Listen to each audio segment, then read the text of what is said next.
Look at this. I was going through a cigar box with a bunch of old membership cards from my past, and it doesn't seem like that long ago. 1965. It was a more innocent time for Lon Milo DuQuette, who at the time was really ashamed of the middle name Milo. I would have never told anybody my middle name in those days.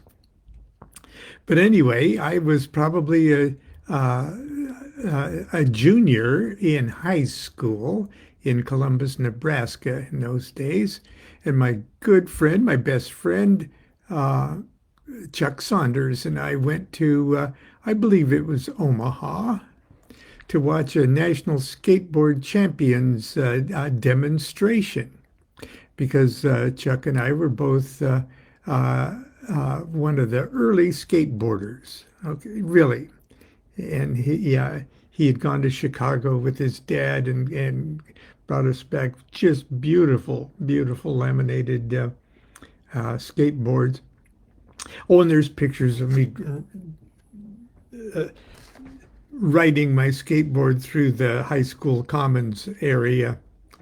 And didn't even, in those days, I didn't even do it, barefoot or sock foot or sneakers. I did it in beetle boots. There's a picture of me in beetle boots with the beetle haircut and everything else. And I'm trying to find it. It's in the school newspaper somewhere. But anyway, I was a pretty just lame kid, okay, in 1965. Now I was born in 48, so you figure out how old I was. But something else was going on at the time that was not so innocent, and that was the war in Vietnam. Now, I had never been attracted to or attempted or had the temperament to be in the army or to be a soldier. Okay, I've always been a lover,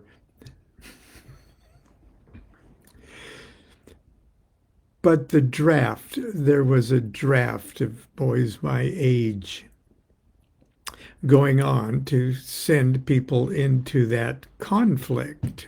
Okay, that nobody that I knew in Columbus, Nebraska, understood what that conflict was about.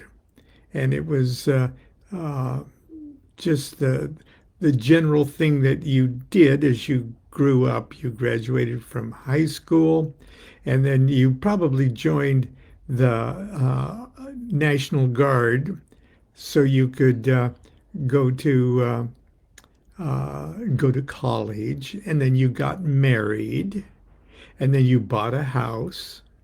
Uh, I'm not trying to make that sound duller than it is because it's impossible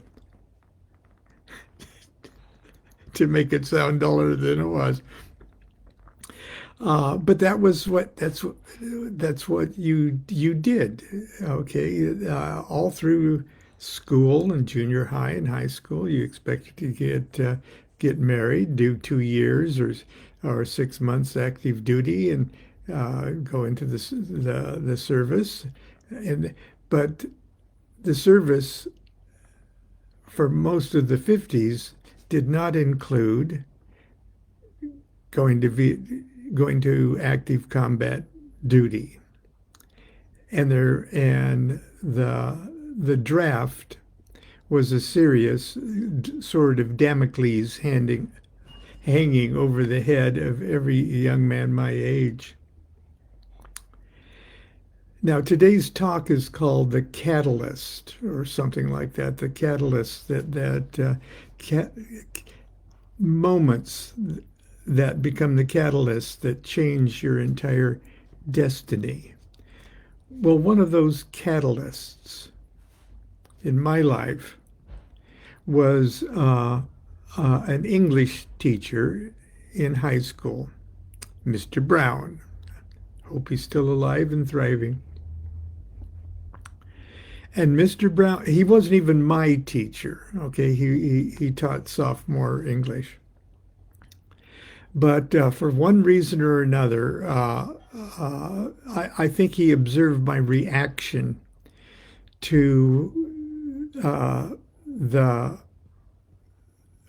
Army recruiters that came to our school and had a convocation whereby they uh, encouraged uh, the senior boys to join the glorious army, and they marched around and paraded the colors, and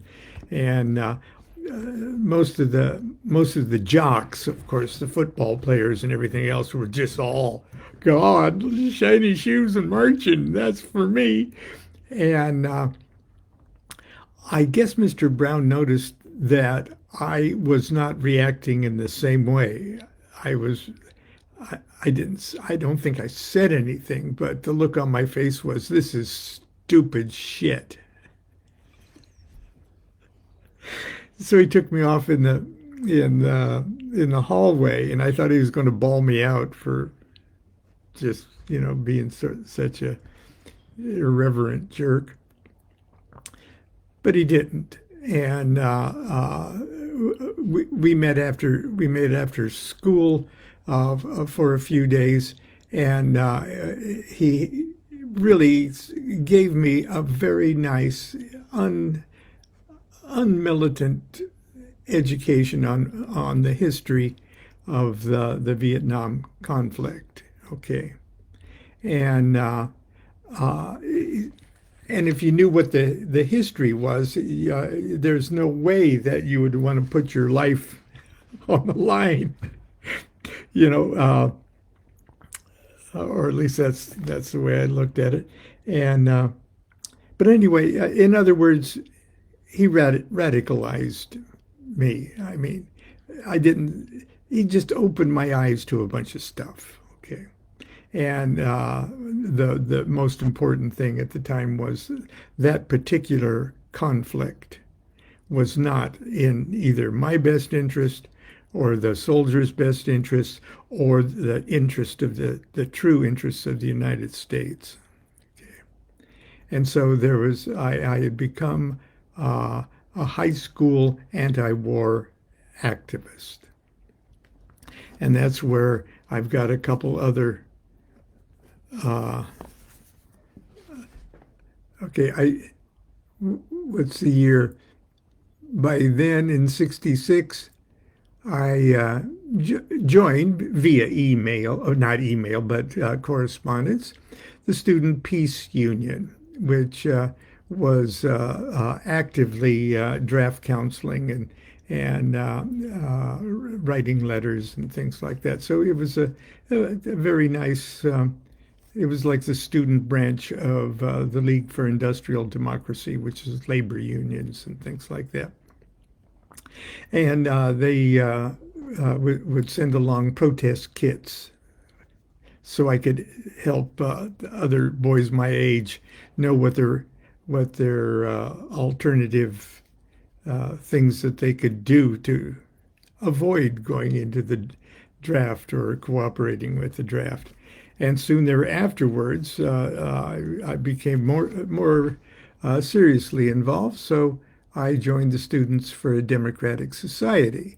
Now, this is really still in like 1965, 1966. Okay, there's my SDS card. Okay, why am I showing you all of this? Is because that changed the trajectory of my life.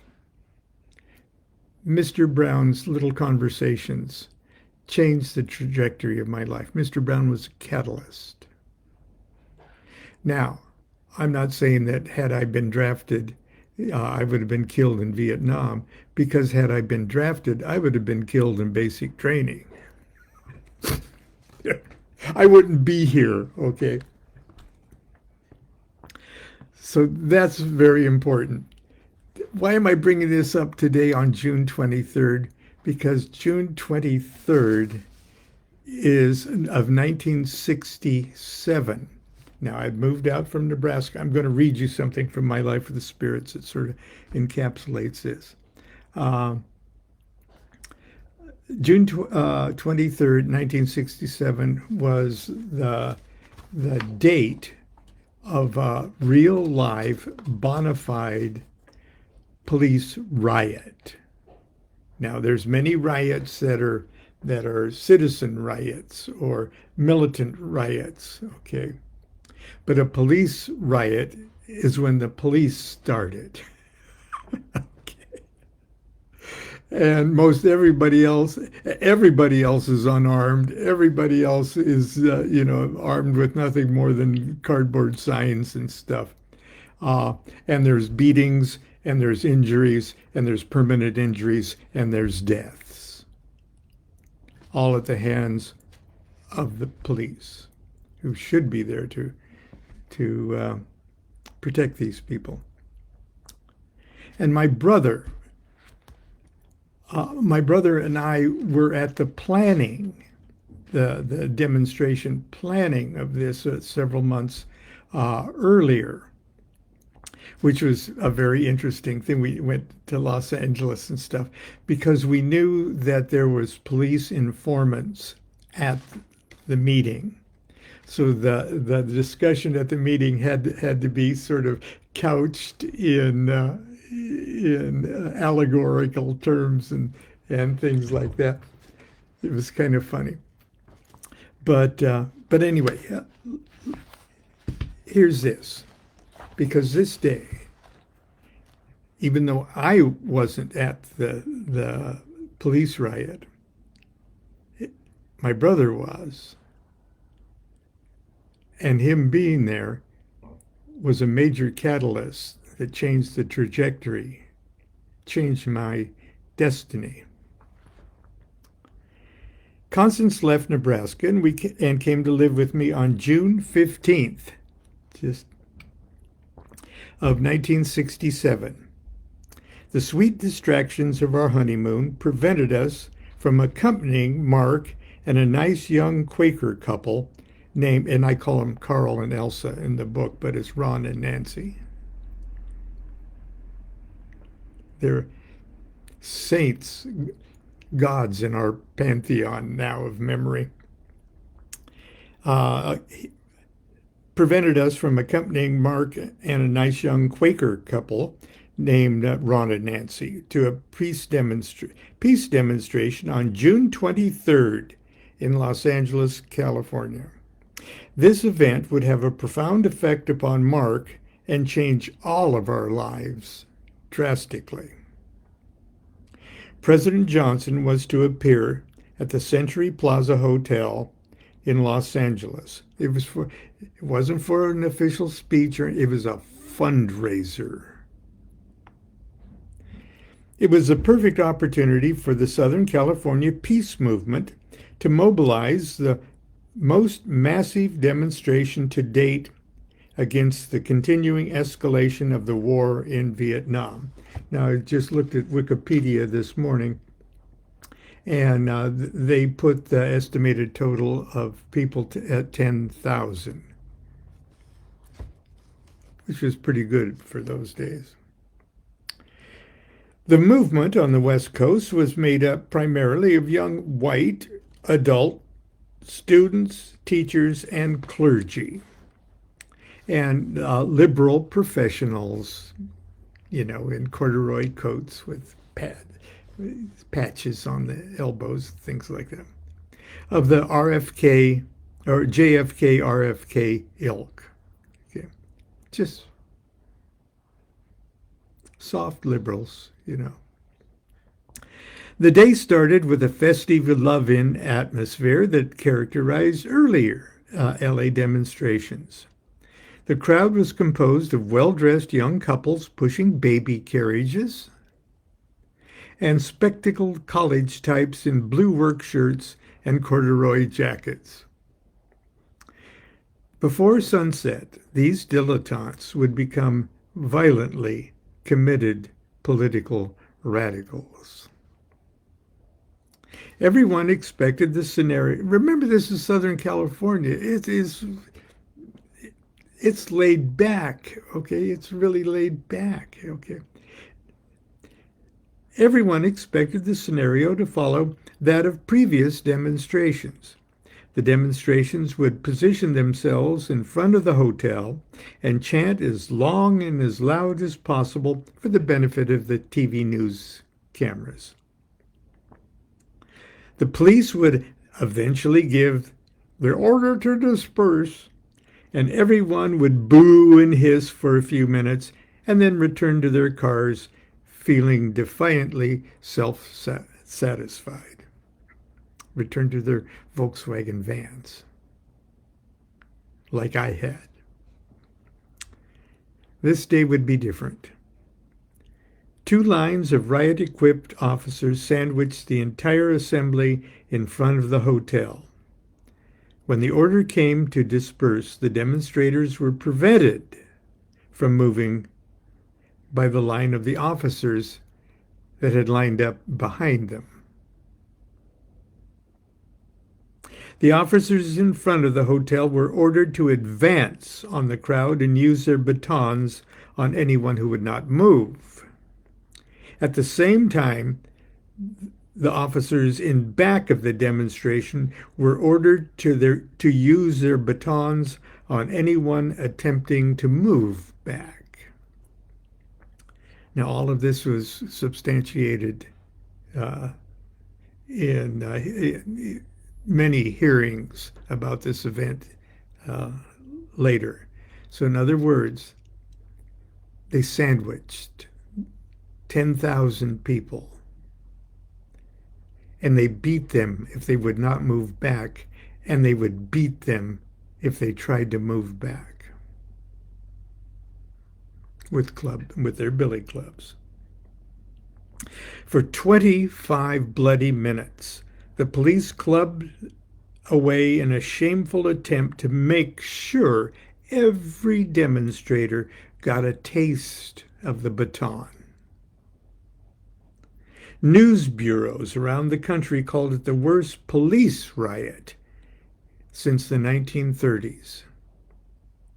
Witnesses said it was a miracle that nobody died at the scene. Several died just hours, days later.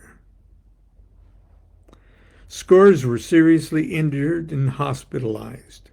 My brother Mark was beaten on the head and face and returned home with his glasses broken and his clothes covered in blood. Ron and Nancy were also bruised and bloodied, their Quaker commitment to nonviolence severely shaken.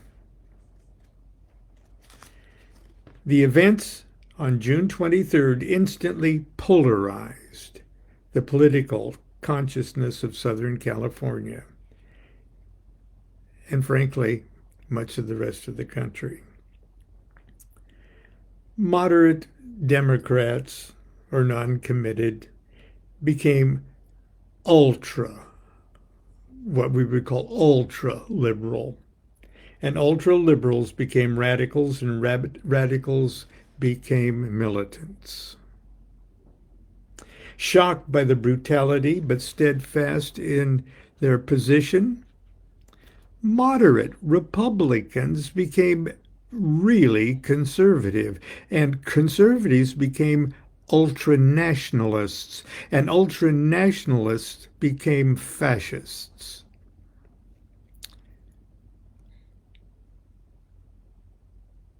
Does this sound at all familiar? No one, it seemed, could remain moderate or neutral. The horrifying reality of the war in Vietnam and the increasingly brutal and repressive domestic environment had a curious effect on the spiritual life of our little circle of family and friends. Now, we were getting into yoga and Zen and Hindu mysticism and things like that at the time. We really wanted to gain enlightenment. As the chaos escalated, so did our efforts toward self-discovery. We engaged in an almost desperate struggle to quickly gain enlightenment. We believed it would be our only avenue of escape from the upcoming Holocaust.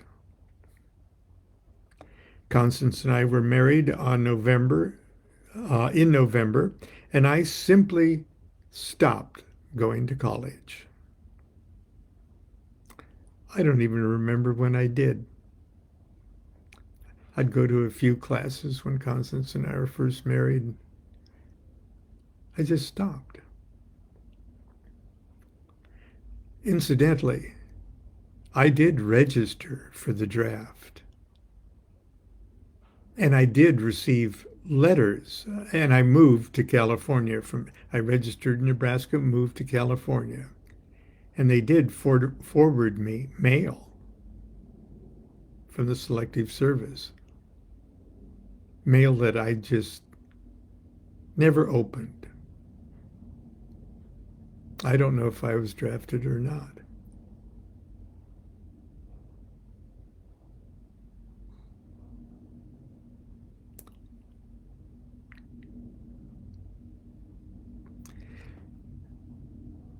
I simply stopped going to college. Carl and Elsa invited us to come live with them and their 4 children in the suburban college community of Irvine. Well, Ron. Ron taught mathematics and computer science at the University of California, Irvine. And Nancy, a Vassar College graduate, was a professional midwife. It was the fanciest home we've ever lived in, I tell you. And they had a bunch of kids and cats, and it was fun. And we moved there. I gave guitar lessons to all of the neighborhood liberal kids, okay? And Constance babysat, okay?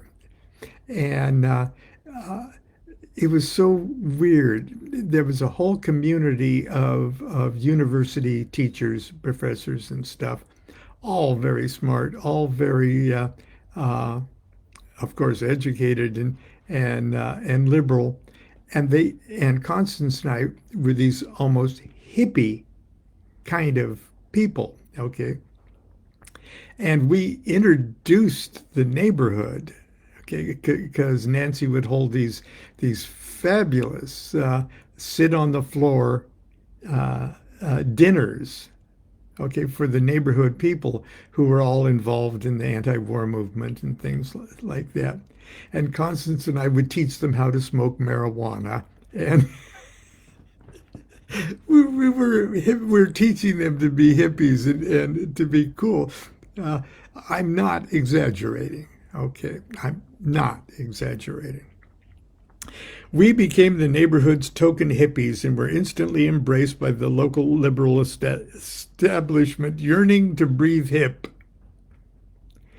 By day, Constance babysat and I gave guitar lessons. By night, Ron and Nancy hosted sumptuous sit-on-the-floor banquets where we would introduce the neighbors to marijuana, Alan Watts, Ravi Shankar, and recorded Tibetan chants and electronic music. In March of 1968, we started shopping for a larger home in the nearby canyons and forests where we could establish a private communal base. We didn't want to move too far away from Ron's job at the university. On April 4th, our plans changed. The assassination of Martin Luther King plunged us into a state of tangible paranoia. Timothy Leary, which we went to see him speak at the University of Irvine, a few years later, like 20 years later, I gave him our Lodge Illuminati Award. Anyway, Timothy Leary was advising folks to tune in, turn on, and drop out. We were already tuned in and turned on. Nothing remained now but to drop out. The subculture grapevine was humming with tales of utopian life in southern Oregon. We heard of a magical place called Tequilma. a tiny village on the Illinois River. You can look it up now. It's an artist community near the California border, where land was cheap and the valley was filled with beautiful people just like us. Okay. There was even a mysterious wizard, a French-Canadian pranic healer and follower of Yogananda, who lived in a renovated barn by the river, and he was selling property. It sounded too good to ignore. Mark and Ron made an exploratory trip and determined that Tequilma would be our Shangri-La. Before returning, they rented a large house for us on Waldo Road near the Tequilma community, just as home base for a while we.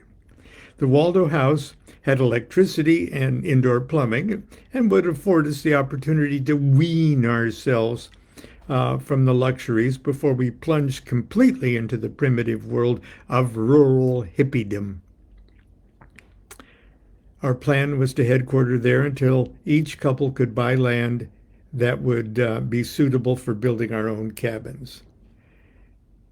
The money we got to buy the land, Constance brought some money that she made working in Nebraska out with her, and I sold my guitars, or a few of them. I sold my most right. Okay.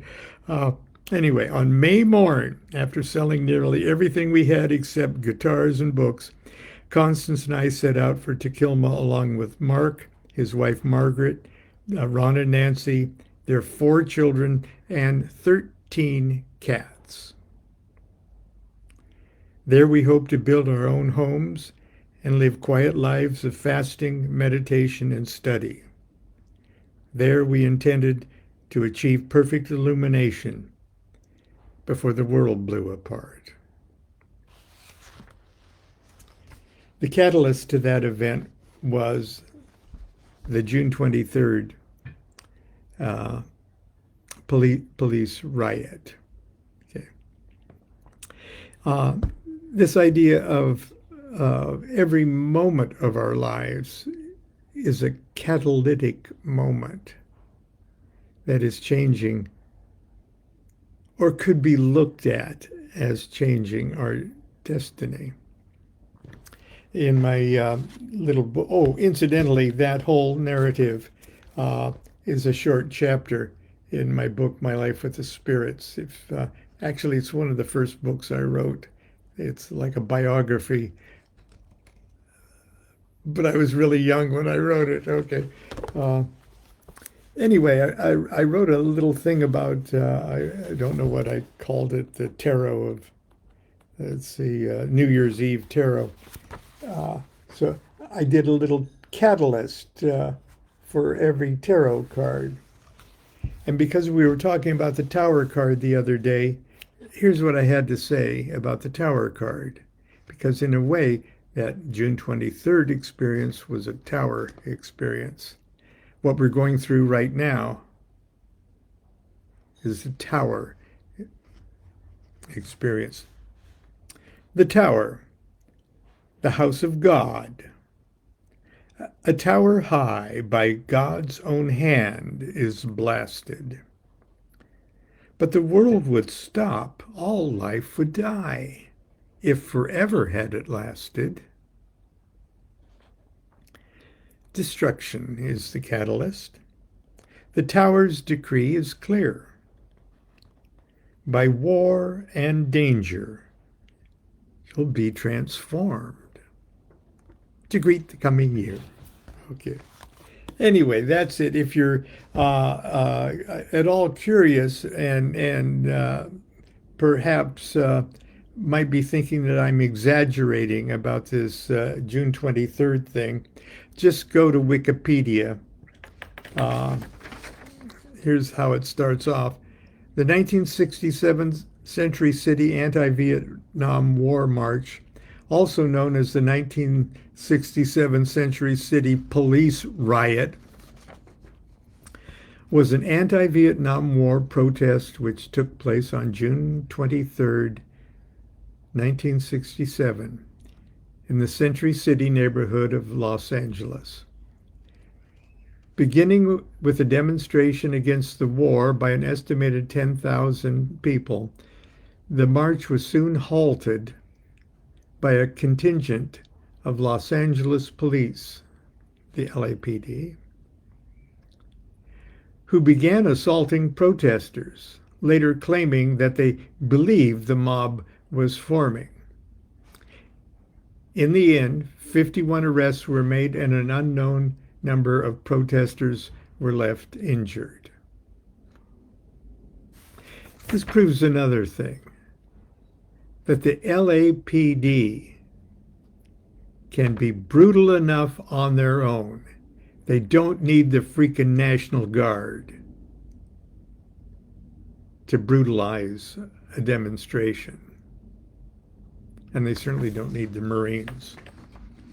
Okay, I've slipped all political. I know lots of my friends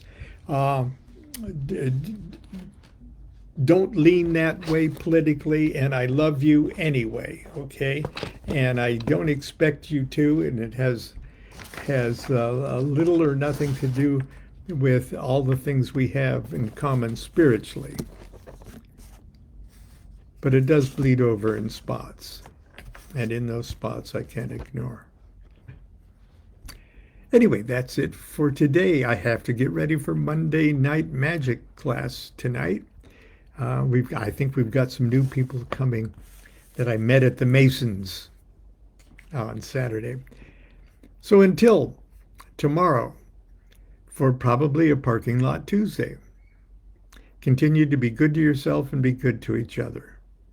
Do what thou wilt shall be the whole of the law. Love is the law. Love under will.